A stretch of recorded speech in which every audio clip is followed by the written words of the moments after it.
30 দিনের চ্যালেঞ্জে আজকে আমার 20 নাম্বার দিন।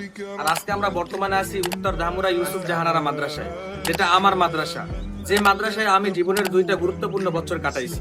উজিরপুরের মধ্যে যদি আপনি কোনো বড় মাদ্রাসা গোনেন, তার ভিতরে একটা অন্যতম। তো চলুন দেখা যাক আল্লাহ পাক রব্বুল আলামিন আমাদের তাকদীরে কি রেখেছে। ইউসুফ জাহানারা মাদ্রাসা 2018 সালে প্রতিষ্ঠিত হলেও বর্তমানে এখানে প্রায় 700+ ছাত্রছাত্রী শিক্ষা গ্রহণ করছে। মাদ্রাসার ভবনটি 4 তলা আর সৌন্দর্যের দিক দিয়ে সত্যিই অতুলনীয়।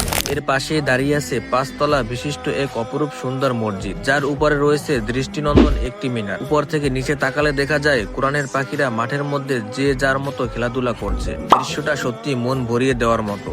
মাদ্রাসার প্রতিটি ভবনে আলাদা করে গোসলখানার সুন্দর ব্যবস্থা রয়েছে। মাদ্রাসার অফিসের কথা না বললেই নয়, মাশাআল্লাহ খুব সুন্দরভাবে ক্রেশ দিয়ে সাজানো ছিল অফিসটি। অফিসে উপস্থিত ছিলেন মুহতামিম হুজুর, আমার প্রিয় ওস্তাদ এবং আরো অনেক সম্মানিত হুজুরগণ। এরপর আমরা ইফতার করার জন্য 4 নাম্বার তলায় চলে যাই। সবাই একসাথে বসে মাদ্রাসার ছাত্রদের সাথে ইফতার করা সত্যিই ছিল এক অন্যরকম অনুভূতি। চারদিকে যেন কোরআনের পাখিদের সুন্দর পরিবেশে ভরে ছিল ভিতর ও বাহির। এরই মধ্যে মুহতামিম হুজুর মোনাজাত করেন। সময় হওয়ার পরে সবাই একসাথে ইফতার শুরু করি। এই ছিল আমাদের আজকের ভিডিও। তো আপনার সাথে কবে দেখা হচ্ছে অবশ্যই জানাবেন। ধন্যবাদ।